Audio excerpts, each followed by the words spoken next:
Baka muna. Punta tayo ngayon guys sa water source. Testing uli. Second trial ng ramp pump.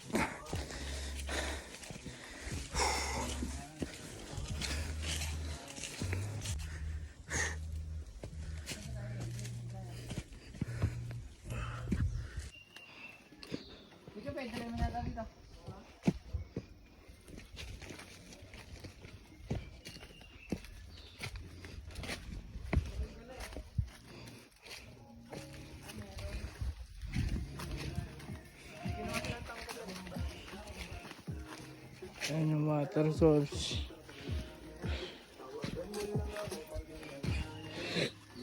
Doon yung drive tank.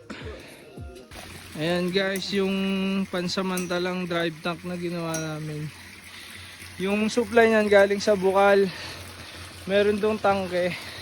Tapos dito susupply niya ng tubig.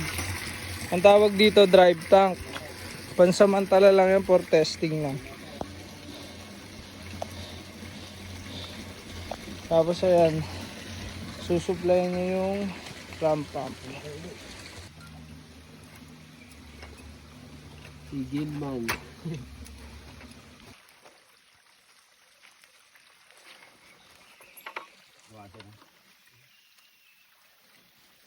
Galing sa taas. Ibaba dito, siguro mga 6 meters ang height. Tapos 4 na tubo. Wala siya bigyan. Ayan guys, gumagana na ang ramp pump. Muto yan. Ayan, doon yan galing. May drive tank doon na malaki. Tapos Kaya mabagal na. nagbabato siya ng tubig dito. Kaya angat niya dito sa delivery papunta doon sa taas. Titingnan natin kung hanggang anong height aabutin ng kanyang pressure head.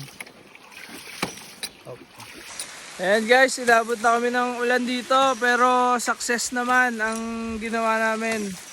Ayan, gumagana na yung ramp pump. Ayan, tuloy-tuloy na siya. So ngayon, testing lang namin kung hanggang saan ang maximum lift niya.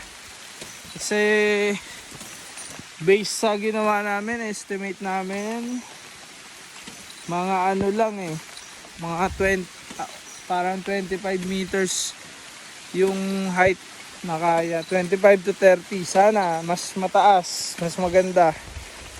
So maliit lang naman kasi siya na ramp pump. Ayan, pero tuloy-tuloy na. At least gumana na siya. Ayan. Yan ang ramp pump guys. Hindi kailangan ng kuryente. Yung pressure head lang nagbibigay sa kanya ng puwersa.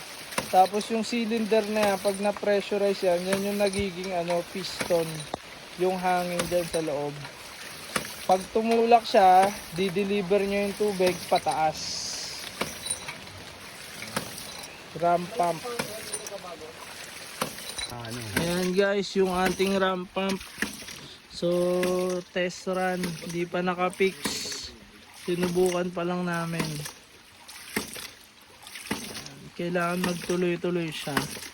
Hinihintay namin kung hinto o hindi. Ayan, galing yan sa delivery pipe, delivery tank, tapos pasok sa ramp pump. Tapos ito yung magsusupply pataas dun sa magiging storage. Ayan, tuloy-tuloy naman siya.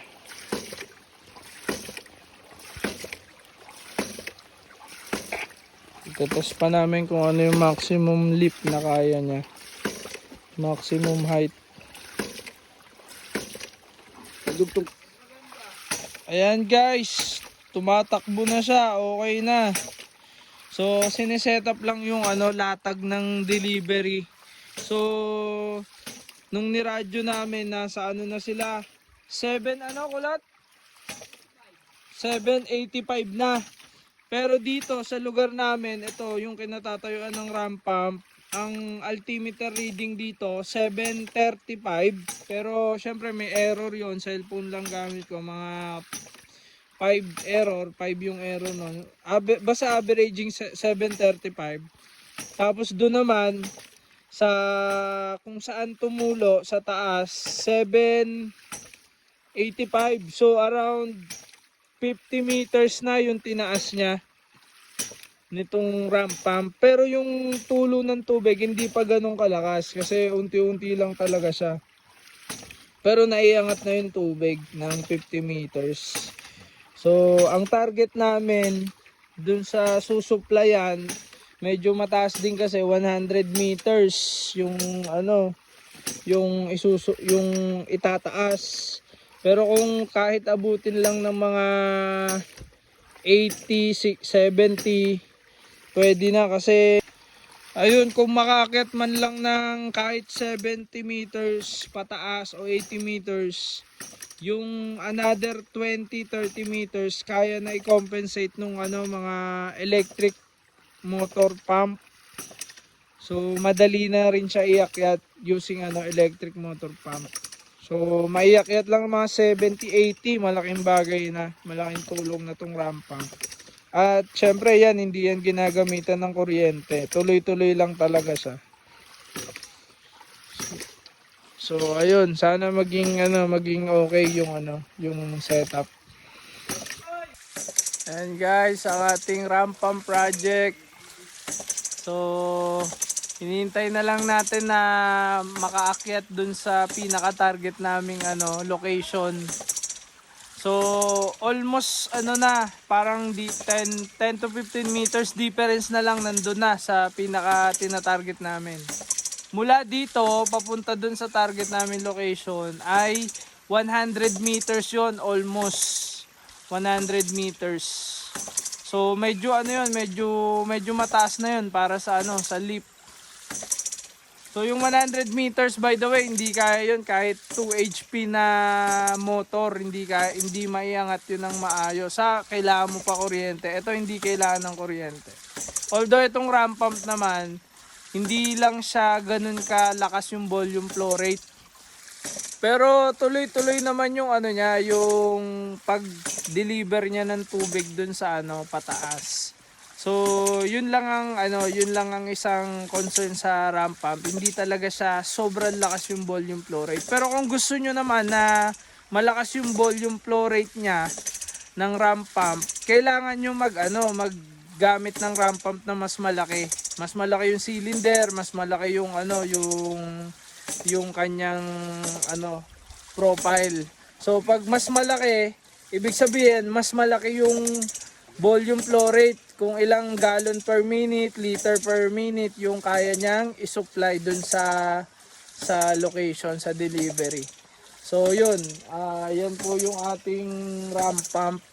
So itong ramp pump na po ito ay design po yan ni Hillman ramp pump.